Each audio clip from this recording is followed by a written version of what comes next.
మురికి ఆలోచనలు, నీచపు కుట్రలు, రోత రాతలు, గలీజు కూతలు.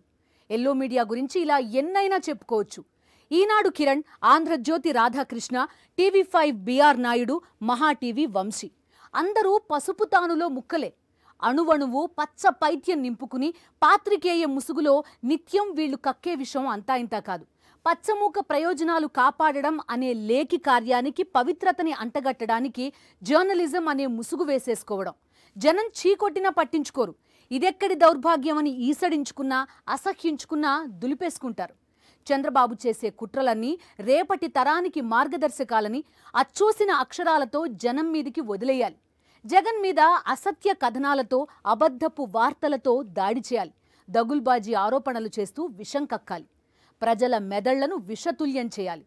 ఇదే ఎల్లో మీడియా లక్ష్యం. పెట్టుబడికి, కట్టుకథకి పుట్టిన విషపుత్రికల మీదే ఇవాల్టి మ్యాగజైన్ స్టోరీ. జర్నలిజం అంటే భావ ప్రకటన స్వేచ్ఛకి బాసటగా నిలవడం. జర్నలిజం అంటే ప్రజాస్వామ్య వ్యతిరేక శక్తులను నిప్పులతో కడగడం. జర్నలిజం అంటే పాలకుల అవినీతి బాగోతాలపై అక్షర యుద్ధం చేయడం. జర్నలిజం అంటే దేశ ప్రయోజనాలకు, ప్రజల ప్రయోజనాలకు ఎలాంటి లాభాపేక్ష లేకుండా కాపలా కాయడం. కానీ ఎల్లో మీడియా మొత్తానికి జర్నలిజం అంటే గోబెల్స్ ప్రచారం చేయడం. జర్నలిజం అంటే తిమ్మిని బమ్మిని చేయడం. జర్నలిజం అంటే ప్రజలను మభ్యపెట్టడం, అధికారంలో ఉన్న పచ్చ పార్టీ అరాచకాలపై నోరు మెదపకపోవడం. జర్నలిస్ట్ అంటే వాచ్ డాగ్, కానీ పాలకుల ఇంట్లో పెట్ డాగ్ కాదు అన్న సత్యం ఎప్పటికీ అర్థం చేసుకోలేని ఎల్లో మీడియా తన రోత రాతలతో పాత్రికేయ వృత్తికి కళంకంగా మారింది. ఆంధ్రప్రదేశ్ భవిష్యత్తుని, ప్రజల ఆశలను, ఆకాంక్షలను వెక్కిరిస్తూ అరాచక పాలన సాగిస్తోంది కూటమి ప్రభుత్వం. ఇప్పుడు ఏపీ ప్రజలకు సమస్య ఇదొక్కటే కాదు, మరొకటి కూడా ఉంది. అదే ఎల్లో మీడియా. చంద్రబాబు అరాచకాలను ఆహా ఓహో అంటూ పొగిడేస్తూ జగన్మోహన్ రెడ్డి మీద విషం కక్కుతున్న ఎల్లో మీడియాను చూసి తెలుగు ప్రజలంతా నివ్వెరపోతున్నారు. ఈనాడు కిరణ్, ఆంధ్రజ్యోతి రాధాకృష్ణ, టీవీ5 బిఆర్ నాయుడు, మహా టీవీ వంశీ అంటూ పచ్చముక్కని వేరు చేసి చూడటానికి వీల్లేదు. వీళ్లంతా కూడా ఆ తానులో ముక్కలే, పచ్చమందలో శాశ్వత సభ్యులే.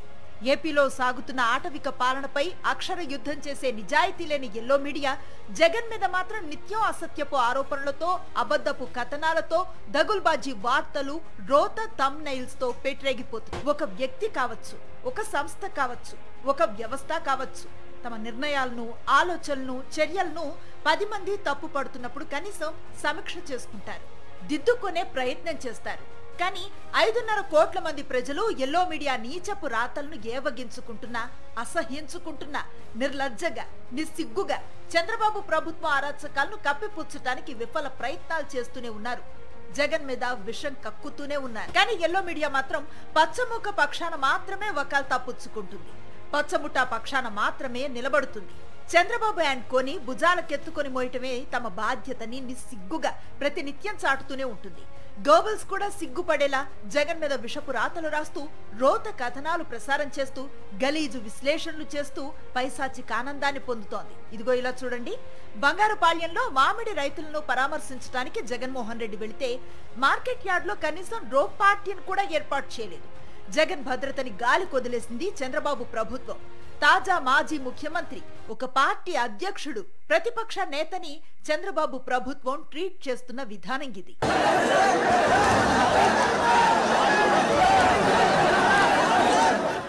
కనీస భద్రత కూడా లేని స్థితిలో జగన్మోహన్ రెడ్డిని చూస్తే ఎవరికైనా ఇంత దారుణమా అనిపిస్తుంది కదా. ఉద్దేశపూర్వకంగానే జగన్ భద్రత విషయంలో చంద్రబాబు ప్రభుత్వం కుట్రపూరితంగా వ్యవహరిస్తోందన్న అనుమానం వస్తోంది కదా. కానీ ఎల్లో మీడియాకు మాత్రం ఇవేవీ కనిపించవు. బంగారుపాళ్యం జగన్ పర్యటన మీద ఆంధ్రజ్యోతిలో వచ్చిన కథనాన్ని చూడండి. బంగారుపాళ్యంలో దండుపాళ్యం అంటారు. రైతులంతా ఆంధ్రజ్యోతి రాధాకృష్ణకి దోపిడీ దొంగలుగా కనిపిస్తున్నారు. నిజమే మరి. రైతులను మోసం చేయటం, రైతులను నిలువునా ముంచటం పచ్చముఠాకి చాలా ఇష్టమైన పనుల్లో ఒకటి. ఇక టీవీ5 అయితే మరింతగా దిగజారిపోయింది. జర్నలిజం ముసుగులో చంద్రబాబుకు గులాంగిరి చేసే సాంబశివరావు దిక్కుమాలిన వ్యాఖ్యలనోసారి వినండి. విన్నారుగా, ఇది జర్నలిజమా? జగన్ కి తమ కష్టాలు, కన్నీళ్లు చెప్పుకోవటానికి వచ్చే వాళ్లంతా రోహింగ్యాలా? చంద్రబాబు ప్రభుత్వం చేతిలో దగాపడ్డ వాళ్లంతా బంగ్లాదేశ్ బ్యాచ్చా? ఇంత లేకిగా, గలీజ్గా, నోటికొచ్చినట్లు వాగేయటం జర్నలిజమా? వెర్బల్ డయేరియా పేషెంట్లా స్క్రీన్ మీద బిహేవ్ చేయటం జర్నలిజమా? జనం చూస్తున్నారు, చీకొడుతున్నారు, నవ్వుకుంటున్నారు. పరువు పోతుందన్న స్పృహ కూడా లేకుండా చంద్రబాబు పాద సేవలో తరించిపోవటమే జర్నలిజం అన్నట్లుగా వ్యవహరించే టీవీపై సాంబశివరావు పైత్యం ఒక పూటకో ఒక రోజుకో పరిమితమైంది కాదు. ప్రపంచంలో ఏం జరిగినా జగన్ మీద పడి ఏడవటం అనే దిక్కుమాలిన జబ్బుతో ఎల్లో మీడియా అల్లాడిపోతోంది. ప్రజలు తమ చీత్కారాలతో నిత్యం గడ్డి పెడుతోన్నా ఆ జబ్బు ఏ మాత్రం తగ్గటం లేదు. కూటమిలో హంతకులు పబ్లిక్ గా దొరికిపోయినా దాన్ని కూడా జగన్ కి లింక్ పెట్టి ఎల్లో మీడియా పడుతున్న సునకానందం గురించి ఎంత చెప్పినా తక్కువే. చూశారుగా ఎల్లో మీడియా దిగజారిపోయిన తీరు. కూటమిలో భాగస్వామి అయిన జనసేన పార్టీ నేతలు హత్య చేసి అడ్డంగా దొరికిపోతే ఎప్పట్లాగే నిస్సిగ్గుగా దాన్ని కూడా జగన్ కి ముడిపెట్టడానికి జర్నలిస్టు ముసుగులో ఉన్న టీవీ5 ఉద్యోగి పడ్డ తపనని మామకి వెన్నుపోటు పొడిచి అధికారంలోకి రావటం దగ్గర నుంచి మొదలు పెడితే చంద్రబాబు చరిత్ర వర్తమానం అన్ని కుట్రలు కుతంత్రాలే. అలాంటి బాబుని భుజానికేసుకుని మోస్తూ ప్రజల మీద ప్రతిపక్షాల మీద విషం కక్కే దిగజారుడు స్వభావాన్ని జర్నలిజం అనటం ఘోరం, దారుణం, హీనం. ఇదిగో ఇలా చూడండి, భయమే జగన్ పెట్టుబడట, రాజకీయ రౌడీలతో ప్రమాదమట. తెలుగు ప్రజలారా, గుండెల మీద చేయి వేసుకొని చెప్పండి, ఆంధ్రప్రదేశ్లో 5.5 కోట్ల మంది ప్రజలను భయపెడుతోందెవరు? చంద్రబాబు ప్రభుత్వం కదా. రౌడీయిజానికి మించిన అరాచకాలను ఏపీలో సాగిస్తోందెవరు? పచ్చ ముఠా కాదా? ఆ పచ్చ మూకకి రెడ్ బుక్ రాజ్యాంగం అండలేదా? ప్రశ్నిస్తే తప్పుడు కేసులు, ఇదెక్కడే అన్యాయం అని నిలదీస్తే అక్రమ అరెస్టులు. భయం గుప్పిట్లో ప్రజలను వణికిపోయేలా చేయటానికి చంద్రబాబు ప్రభుత్వం ఎన్ని రకాలుగా ప్రయత్నిస్తుందో కళ్ల ముందు కనిపిస్తుంటే భయమే జగన్ పెట్టుబడి అంటూ దిక్కుమాలిన రాతలు రాస్తూ రాక్షస ఆనందాన్ని పొందుతోంది yellow media. YS Jaganmohan Reddy 5 ఏళ్ల పాలన గురించి ఇప్పటికీ దేశమంతా మాట్లాడుకుంటోంది. ప్రభుత్వ పాఠశాలల రూపురేఖలు మారాయి. అత్యాధునిక వైద్యం మారుమూల ప్రాంత ప్రజలకు అందుబాటులోకి వచ్చింది. పరిపాలన ప్రతి పౌరుడి తలుపు తట్టింది. సంక్షేమం, అభివృద్ధి పోటీ పడి పరుగులు పెట్టాయి. అనేక రాష్ట్ర ప్రభుత్వాలు జగన్ పాలనలో తెచ్చిన సంస్కరణలు తమ రాష్ట్రంలో ప్రవేశపెట్టాయి. చివరకు తెలంగాణ ముఖ్యమంత్రి రేవంత్ రెడ్డి ఎన్నికల వేళ కాంగ్రెస్ ని గెలిపిస్తే వాలంటీర్ వ్యవస్థను తెలంగాణలో ప్రవేశపెడతానని చెప్పి తెలంగాణ ప్రజలను ఓట్లు అడిగారు. 2 ఏళ్ల విలువైన సమయాన్ని కరోనా మహమ్మారి మింగేసిన దేశమంతా ఇంత బలమైన ముద్రను వేసేలా జనరంజక పాలన్ని జగన్ సాగిస్తే ఆ 5 ఏళ్లు ఎల్లో మీడియా ఏం చేసింది? నిత్యం విషం చిమ్మింది. అసత్య కథనాలను వండి వార్చాయి. టీడీపీ కుట్రలకు అక్షర రూపం ఇచ్చి చంద్రబాబు కరపత్రాలు అనే హోదాను చూసుకొని మురిసిపోయాయి. ఎన్నికల వేళ కూటమి పార్టీల నిరాధార ఆరోపణలకు అక్షర రూపం ఇచ్చి ప్రజల మెదళ్లను విషతుల్యం చేసే ప్రయత్నం చేశాయి. ఇక చంద్రబాబు అధికారంలోకి వచ్చిన నాటి నుంచి హామీలను అమలు చేయకుండా, తమ అరాచకాలను ప్రజలు ప్రశ్నించకుండా వారిని మభ్యపెట్టడానికి చేసిన డైవర్షన్ పాలిటిక్స్ కు అండగా నిలిచి తరిస్తోంది ఎల్లో మీడియా. ఇప్పుడు మరింత దిగజారిపోతూ జర్నలిజం విలువల వలవల తీసేసి జగన్ మీద ఎల్లో మీడియా విషం కక్కుతున్న తీరు చూసి తెలుగు ప్రజలు చీకొడుతున్నారు, చీదరించుకుంటున్నారు. పచ్చ బ్యాచ్ దేనికి బ్రాండ్? అవినీతికి, వెన్నుపోట్లకి, కుంభకోణాలకు, నయ వంచనకు. మరి ఎల్లో మీడియా దేనికి బ్రాండ్? పచ్చ బ్యాచ్ వేసే పచ్చ వేషాలను గొప్పగా పొగడ్డానికి, అవినీతిని అడ్డమైన బాగోతాలను కప్పిపుచ్చడానికి, అచ్చోసిన అక్షరాలతో జగన్మోహన్ రెడ్డిపై నిస్సిగ్గుగా విషం కక్కడానికి. సూపర్ 6 అమలు చేయకపోయినా ఏపీలో రెడ్ బుక్ రాజ్యాంగం అమలు చేస్తున్నా సంక్షేమాన్ని, అభివృద్ధిని గాలి కొదిలేసిన చంద్రబాబుని ప్రశ్నించవు, నిలదీయవు. జగన్ మీద మాత్రం నిత్యం 3-4 విష కథనాలు వండివార్చేస్తాయి. జర్నలిజం విలువల వలువలు తీసేసి కుట్ర కథనాలను తమ కుళ్ళును టెలికాస్ట్ చేసేస్తాయి. అక్షర యజ్ఞం చేయాల్సిన మహత్తర బాధ్యతని వదిలేసి కిరాయి అక్షరాలతో పత్రికలను, న్యూస్ బులెటిన్స్ ని నింపేసి పచ్చమూక సేవలో తరించిపోతున్నాయి. ఆంధ్రప్రదేశ్లో సాగుతున్న అరాచక పాలన ప్రజాస్వామ్య స్ఫూర్తికి పాతరేస్తోంది. సంక్షేమం, అభివృద్ధి అన్న పదానికి ఏపీలో చోటే లేకుండా పోయింది. శాంతి భద్రతలు అత్యంత అధ్వానంగా తయారయ్యాయి. కానీ ఎల్లో మీడియా కంటికి ఇవన్నీ కనిపించవు. ఎందుకంటే అధికారంలో ఉన్నది చంద్రబాబు కాబట్టి. టీడీపీ ప్రతిపక్షంలో ఉంటే అధికార పార్టీ మీద నిత్యం విషం కక్కటం, టీడీపీ అధికారంలో ఉంటే కనీసం జర్నలిజం ముసుగు వేసుకున్నామన్న స్పృహ కూడా లేకుండా ప్రతిపక్షాల మీదే విషం కక్కటం. నిర్లజ్జ, నిస్సిగ్గు లాంటి పదాలు కూడా ఎల్లో మీడియా దిగజారుతనం చూసి సిగ్గుతో చచ్చిపోతాయి. కూటమి ప్రభుత్వం అధికారంలోకి వచ్చి ఏడాది దాటింది. ఈ ఏడాదిలో ఏలిన వారి అరాచక పాలన, కుట్రల నుంచి మొదలు పెడితే అసమర్థత వరకు ప్రజలకు నరకం చూపిస్తూనే ఉన్నాయి. కానీ వాటిని ఎన్నడూ ఎత్తి చూపించే ధైర్యం ఎల్లో మీడియాకి లేదు. విజయవాడ వరదల వెనుక చంద్రబాబు ప్రభుత్వ నిర్లక్ష్యాన్ని ప్రశ్నించే చేవలేని జర్నలిజం ఎల్లో మీడియాది. ఆ వరదల్లో లక్షలాది మంది ప్రజలు గుప్పెడు మెతుకుల కోసం రోజుల తరబడి అల్లాడితే ప్రభుత్వాన్ని నిలదీసే సత్తువ లేని జర్నలిజం ఎల్లో మీడియాది. రాజ్యాంగ రూపశిల్పి అంబేద్కర్ విగ్రహం పైనే పచ్చమూక దాడికి తెగబడితే ఇదెక్కడి దారుణమని నిగ్గదీసే తెగువలేని జర్నలిజం ఎల్లో మీడియాది. భావ ప్రకటన స్వేచ్ఛ గొంతు మీద కత్తిపెట్టి తప్పుడు కేసులు, అక్రమ అరెస్టులతో ప్రజాస్వామ్య స్ఫూర్తికి చంద్రబాబు ప్రభుత్వం సమాధి కడుతుంటే ఆ అరాచకాలపై అక్షరాలను సంధించాలని దగా కోరు జర్నలిజం ఎల్లో మీడియాది. ఎల్లో మీడియా దృష్టిలో జర్నలిజం అంటే జగన్ మీద పడి ఏడవడం. ఎల్లో మీడియా దృష్టిలో జర్నలిజం అంటే జగన్ మీద అసత్య కథనాలను ప్రచురించడం. ఎల్లో మీడియా ఆలోచనల్లో జర్నలిజం అంటే జగన్ మీద విషం కక్కటం, విషం కక్కే కుట్రలకు పతాక శీర్షికలు పెట్టటం, చంద్రబాబు వైఫల్యాలను ఎలా కప్పిపుచ్చాలి, ప్రజల్లో రగులుతున్న ఆగ్రహాన్ని ఎలా దాచేయాలి, జగన్ మీద కొత్త కొత్త కుట్రపూరిత కథనాలు ఎలా వండి వార్చాలని అనుక్షణం తప్పిస్తూ పచ్చమూక సేవలో తరిస్తూ జర్నలిజం విలువల వలవలు తీసేస్తున్నారు. ఏడాది కాలంలో చంద్రబాబు ప్రభుత్వం చేసిన అప్పులు 1,70,000 కోట్ల రూపాయలు. అటు సంక్షేమం లేదు, ఇటు అభివృద్ధి లేదు. మరి ఆ 1,70,000 కోట్ల రూపాయల అప్పు ఎక్కడ ఖర్చు పెట్టారో ఎవ్వరికీ తెలీదు. దాని మీద ఒక్క వార్త రాసే ధైర్యం కానీ, ఒక నిమిషం న్యూస్ టెలికాస్ట్ చేసే దమ్ము కానీ ఎల్లో మీడియాకి లేవు. ఏడాది పాలనలో ఏపీ బ్రాండ్ ఇమేజ్ ఘోరాతి ఘోరంగా పడిపోయింది. రాష్ట్రానికి పెట్టుబడులు రావటం లేదు. రెడ్ బుక్ రాజ్యాంగాన్ని స్వయంగా చూసిన పారిశ్రామికవేత్తలు ఏపీ అంటేనే హడలిపోతున్నారు. చివరకు దావోస్ సమ్మిట్ లో చంద్రబాబు, లోకేష్ తమ పరివారంతో పారిశ్రామికవేత్తల కాళ్ళ వేళ్ల పడ్డా ₹1 కూడా ఏపీలో పెట్టుబడి పెట్టడానికి ఎవ్వరూ ముందుకు రాలేదు. వాస్తవ పరిస్థితి ఇంత ఘోరంగా ఉంటే ఏపీకి పెట్టుబడి వెల్లువా అంటూ అసత్య కథనాలతో ప్రజలను మభ్యపెట్టడంలో ఎల్లో మీడియా తెగ బిజీగా ఉంటుంది. జగన్ మీద విషం కక్కటంలో ఎంతవరకైనా దిగజారటానికి ఎల్లో మీడియా విపరీతంగా పోటీ పడుతుంది. అసత్యాలను వండి వార్చటంలో గోబెల్స్ సైతం సిగ్గుపడేలా చెలరేగిపోతోంది.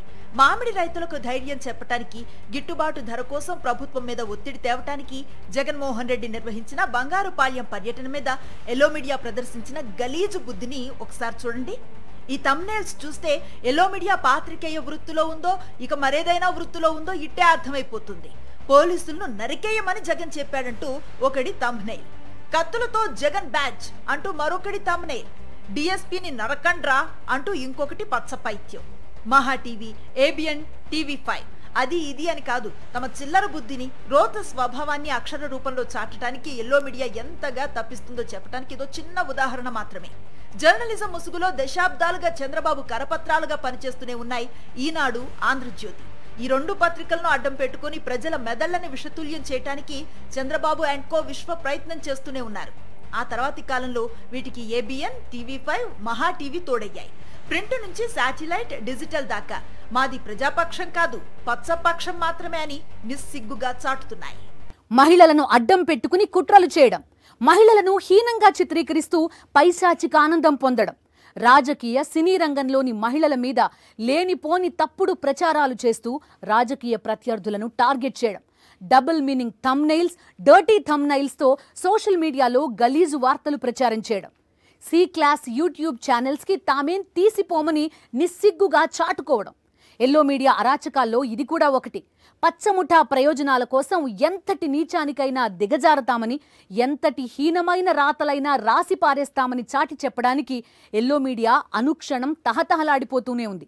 ప్రతిక్షణం తెలుగు జాతి పరువు తీస్తూనే ఉంది. పచ్చ ప్రయోజనాలను కాపాడటమే పాత్రికేయం. పచ్చ ముఠాన్ని పవర్లో ఉంచేందుకు ఏం చేసినా అది పాత్రికేయమే. ఎల్లో మీడియా సిద్ధాంతం ఇది. ఆ క్రమంలో అటు ఆంధ్రాలో మాత్రమే కాదు, ఇటు తెలంగాణలోనూ ఇదే తరహాలో ఎల్లో మీడియా విషం కక్కుతూనే ఉంది. బీఆర్ఎస్ ప్రభుత్వ హయాంలో ఫోన్ ట్యాపింగ్ జరిగిందన్న ఆరోపణల మీద సిట్తో విచారణ జరిపిస్తోంది తెలంగాణ ప్రభుత్వం. నిజానిజాలు నిగ్గుతేలలేదు. అందుకే ఎల్లో మీడియా చెలరేగిపోయింది. బీఆర్ఎస్ నేతలను బద్నాం చేయడానికి మహిళల ఆత్మ గౌరవంతో, పరువుతో ఆటలాడే నీచాతి నీచమైన కుట్రకి తెరతీసింది. బీఆర్ఎస్ నాయకులు హీరోయిన్స్, మోడల్స్ ఫోన్లను ట్యాప్ చేసి వాళ్లను బ్లాక్మెయిల్ చేశారంటూ మహా టీవీ అసత్య కథనాలు టెలికాస్ట్ చేసింది. అక్కడితో ఆగల. ఈ థంబ్నెయిల్స్ ఒక్కసారి చూడండి. ఎలాంటి ఆధారాలు లేకుండా అన్యాయంగా ఇలాంటి రోత థంబ్నెయిల్స్ పెట్టడాన్ని జర్నలిజం అంటారా? చంద్రబాబు అండ్ కో రాజకీయ ప్రత్యర్థులను ఇరికించడానికి అసత్య కథనాలు టెలికాస్ట్ చేయటమే కాకుండా ఆ అసత్యాలను ప్రజలకు ఆకర్షించడానికి మహిళలను ఇరికించడం. చివరికేమైంది? సినిమా వాళ్లకు సంబంధించిన ఒక్క ఫోన్ కూడా ట్యాప్ కాలేదని స్వయంగా పోలీసులే వెల్లడించారు. మరి బీఆర్ఎస్ నేతలను టార్గెట్ చేస్తూ మహా టీవీ నాన్ స్టాప్ గా ఇచ్చిన అసత్య కథనాల వెనుక ఉద్దేశం ఏంటి? కుట్ర. జర్నలిజం ముసుగులో పచ్చముఠా పన్నిన కుతంత్రం. మహా టీవీ దిగజారుడుతనం గురించి ఎంత చెప్పినా తక్కువే. యాంకర్ స్వేచ్ఛ ఆత్మహత్య పాత్రికేయ లోకాన్నే కాదు, తెలుగు ప్రజలందరినీ కలిచివేసింది. ఆ వార్తకి సంబంధించిన థంబ్నెయిల్లో మహా టీవీ పెట్టిన ఫోటో చూడండి. ఈమె యాంకర్ స్వేచ్ఛ కాదు, చావు వార్తకి గ్లామర్ ని జోడించి వ్యూస్ రాబట్టుకోవాలనే దరిద్రాన్ని, దౌర్భాగ్యాన్ని జర్నలిజం అంటారా? రాజకీయం కావచ్చు, పాలన కావచ్చు, చంద్రబాబు అరాచకాలను, కుట్రలను ఎవరు ప్రశ్నించినా సరే ఎల్లో మీడియా విషయం కక్కేస్తుంది. పాత్రికేయ ముసుగులో రోత రాతలతో విరుచుకుపడుతుంది. ఇదిగో ఇలా చూడండి. తెలంగాణ బీఆర్ఎస్ జాగిరా అని ప్రశ్నిస్తున్నారు రాధాకృష్ణ. నిజమే, ఏది ఎవరి జాగిరు కాదు. మరి ఆ మాటకొస్తే ఇటు తెలంగాణ అటు ఆంధ్రప్రదేశ్ ఎల్లో మీడియా జాగిరా? నిజం చంద్రబాబు అనుకూల వార్తలతో ప్రతిపక్షాల మీద విషం కక్కుతూ ప్రజలు చీ కొడుతున్నా పట్టించుకోకుండా పచ్చముఠా ప్రయోజనాలు మాకు ముఖ్యం అంటోంది ఎల్లో మీడియా. ఎవరి మీద పడితే వాళ్ళ మీద రోత రాతలతో, అసత్య కథనాలతో దాడి చేయటానికి ఆంధ్రప్రదేశ్ తెలంగాణ ఎల్లో మీడియా జాగిరా అని తెలుగు ప్రజలు వేస్తున్న ప్రశ్నకి మాత్రం ఎల్లో మీడియా సమాధానం చెప్పదు. పవిత్రమైన పాత్రికేయ వృత్తి ముసుగులో చంద్రబాబు అరాచకాలకు, పచ్చమూక ప్రయోజనాలకు అండగా ఎల్లో మీడియా ప్రయోగించే అస్త్రాలు, వెకిలి రాతలు, కిరాయి అక్షరాలు, లేకి వార్తలు. జర్నలిజం మాటున దశాబ్దాలుగా చంద్రబాబు కరపత్రాలుగా పనిచేస్తూనే ఉంది ఎల్లో మీడియా. ప్రజా ప్రయోజనాల కోసం ఆయుధాల్లా ఉపయోగించాల్సిన అక్షరాలను నిస్సిగ్గుగా, నిర్లజ్జగా కిరాయి అక్షరాలుగా మార్చి చంద్రబాబు చెంచాగిరికి ఉపయోగిస్తున్నాయి. 4వ స్తంభం ముసుగులో నంగనాచి వేషాలు వేస్తున్నాయి. ఇది ఇవాల్టి మ్యాగజైన్ స్టోరీ. మరో ఇంట్రెస్టింగ్ టాపిక్ తో మళ్ళీ కలుద్దాం. అంతవరకు స్టే విత్ us.